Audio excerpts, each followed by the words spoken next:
दोस्तों नमस्कार, the knowledge world में आपका स्वागत है। दोस्तों पूरे संसार में भारत एक ऐसा देश है जिसे दुनिया ने बहुत ही सम्मान दिया है और आज भी भारतवर्ष को पूरा संसार बहुत ही सम्मान भरी नज़रों से देखता है। भारतवर्ष में ऐसी कौन सी बात है जो अपने इतिहास में संजोए हुए है, आओ हम सब जानते हैं कि भारत विश्व गुरु कैसे बना। दोस्तों कोई भी सभ्यता इतनी जल्दी महान नहीं बन जाती है, इसके पीछे सदियों से महान पुरुषों का संघर्ष छिपा होता है। भारत की पावन भूमि पर तमाम ऋषियों मुनियों ने जन्म लिया है और इस देश को समय समय पर दिशा दी है। इसी भारत की पावन भूमि पर एक महान सम्राट का जन्म हुआ जिनका नाम सम्राट अशोक था। सम्राट अशोक जब अखंड भारत की गद्दी पर बैठे तब उन्हें तमाम कठिनाइयों का सामना करना पड़ा। उन्होंने इसे जल्द ही संभाल लिया और योग्य शासक बन गए। सम्राट अशोक अपने दादा चंद्रगुप्त मौर्य से भी बड़ा और मजबूत भारत बनाना चाहते थे। उन्होंने अखंड भारत की केंद्रीय सत्ता को और भी मजबूत बनाने के लिए सफल प्रयास किए। सम्राट अशोक ने अपने साम्राज्य का विस्तार किया और 52 लाख वर्ग किलोमीटर तक इस क्षेत्रफल को फैलाया, जो एक विशाल भारतवर्ष बन गया। विस्तारवादी नीति के चलते कलिंग जैसे युद्ध में भारी रक्तपात हुआ। कलिंग के सारे लोग मारे जा चुके थे, जो बुद्ध को मानने वाला देश था, जो गौतम बुद्ध के विचारों पर चलकर अपनी उन्नति कर रहा था। कलिंग के पास अब कोई भी सैनिक नहीं थे, कोई भी वयस्क आदमी नहीं बचे थे, सब युद्ध में मारे जा चुके थे। सम्राट अशोक ने इसे अपनी विजय मानकर कलिंग पर मगध का झंडा फहराने के लिए अपनी चतुरंगी सेना को आदेश दे दिया। सेना आगे बढ़ी पर वहाँ तो कुछ और ही था। कलिंग अभी हार मानने को तैयार ना था। कलिंग की लाखों नारियां और बच्चे सैनिक भेष में अपने हाथों में चमचमाती नंगी तलवारें लेकर खड़े थे, जो अपने देश की रक्षा के लिए अशोक की विशाल चतुरंगी सेना से लड़ने को तैयार थे। वो अपने देश कलिंग के लिए लड़ना चाहते थे। उनका कहना था, हम सभी अभी हारे नहीं हैं, हम अपनी मातृभूमि की रक्षा के लिए लड़ेंगे। मैं अपने जीते जी कलिंग पर झंडा फहराने नहीं दूंगी जब तक मेरे में जान है। अशोक को जैसे ही इस बात का पता चला कि कलिंग की नारियां युद्ध के लिए तैयार हैं, वो बेचैन हो उठे। यह कैसे हो सकता है? मेरी इतनी बड़ी विशाल सेना के सामने नारियों की सेना और बच्चे भला कितनी देर टिक सकते हैं? अशोक तुरंत ही वहां जा पहुंचे जहां कलिंग देश की नारियां और बच्चों की सेना वीर भेष में खड़ी थी, जो उनकी सेना से लड़ने को तैयार थी और कलिंग की राजकुमारी पद्मावती सेना का नेतृत्व कर रही थी। सम्राट अशोक जानना चाहते थे कि कलिंग की नारियों में इतनी शक्ति का बीज कहाँ से उगा है, ये कौन सी सभ्यता है। सम्राट ये सब देखकर आश्चर्यचकित थे।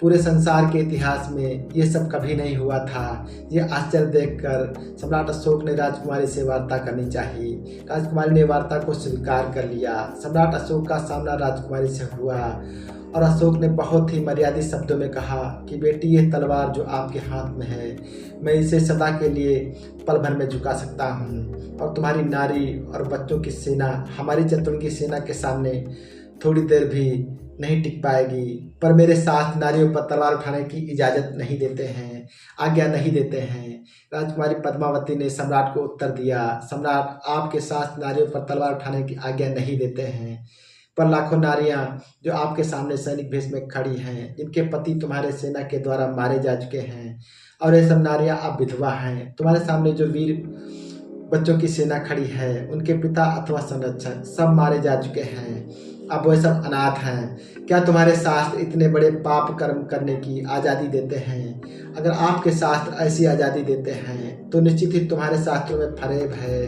छल है और धोखा है, और तुम भी धोखे में हो सम्राट। हाँ, तुम भी धोखे में हो सम्राट।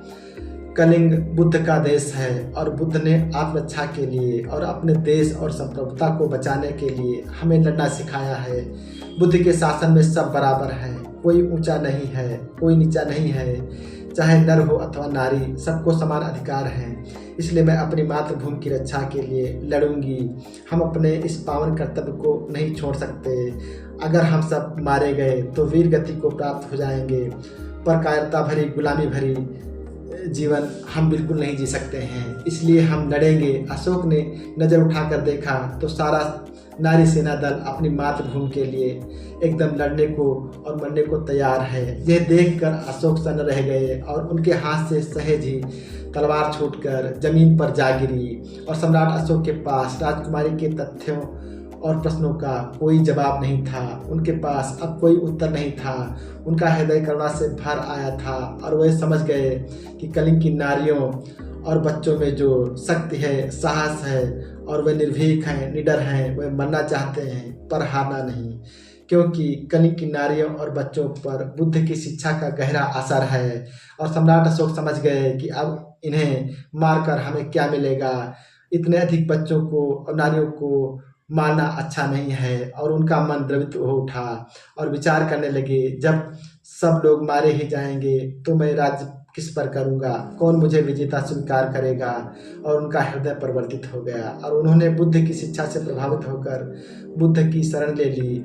अशोक बुद्ध की शिक्षाओं से इतना अधिक प्रभावित हुए कि बुद्ध की एक एक बात को गंभीरता से लिया और पूरे अखंड भारत को बुद्ध की शिक्षाओं पर ही लेकर चल पड़े।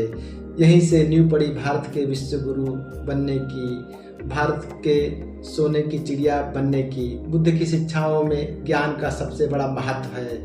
सम्राट अशोक ने पूरे भारतवर्ष में 84,000 बौद्ध स्तूप, चैत्य, बुद्ध विहार, विद्यालय, महाविद्यालय और विश्वविद्यालयों का निर्माण करवाया और भारत सहित पूरी दुनिया के लिए शिक्षा के द्वार खोल दिए। अब भारतवर्ष में शिक्षा को प्राप्त करने के लिए दूर दूर से विदेशी विद्यार्थी आने लगे और बुद्ध के धम्म से मिली शिक्षा, विद्या, ज्ञान, सभ्यता, संस्कृति अपने घर, परिवार, समाज और अपने देश ले गए। इस प्रकार पूरे संसार को जो सबसे पहला ज्ञान मिला वो भारत से ही मिला और बुद्ध ने धम्म से ही मिला और बुद्ध के धम्म से ही मिला। इसी कारण से संसार ने भारतवर्ष को अपना गुरु मान लिया और इस प्रकार भारतवर्ष विश्व गुरु बन गया और शिक्षित विकसित होकर विश्व गुरु और सोने की चिड़िया कहलाया। दोस्तों, आपको हमारा वीडियो कैसा लगा? अगर आपको अच्छा लगा हो तो लाइक सब्सक्राइब अवश्य करें। धन्यवाद दोस्तों।